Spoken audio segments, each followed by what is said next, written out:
This is Cuxhaven. Yung bubong namin buta na. Okay, check natin ulit. Okay. Okay na siya. Tingnan natin bukas kung nandun na siya. Iwanan mo na lang yung bike mo dyan. Tapos magsakay ka na ng taxi. Saan kaya yung bahay niya banda?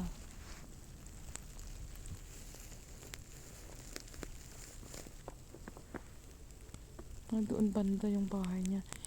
Ano niya lang siguro.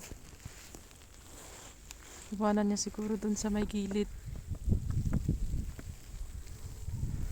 Sobrang ganda. So siguro bukas pag nag-school yung mga bata, mag-slay kami.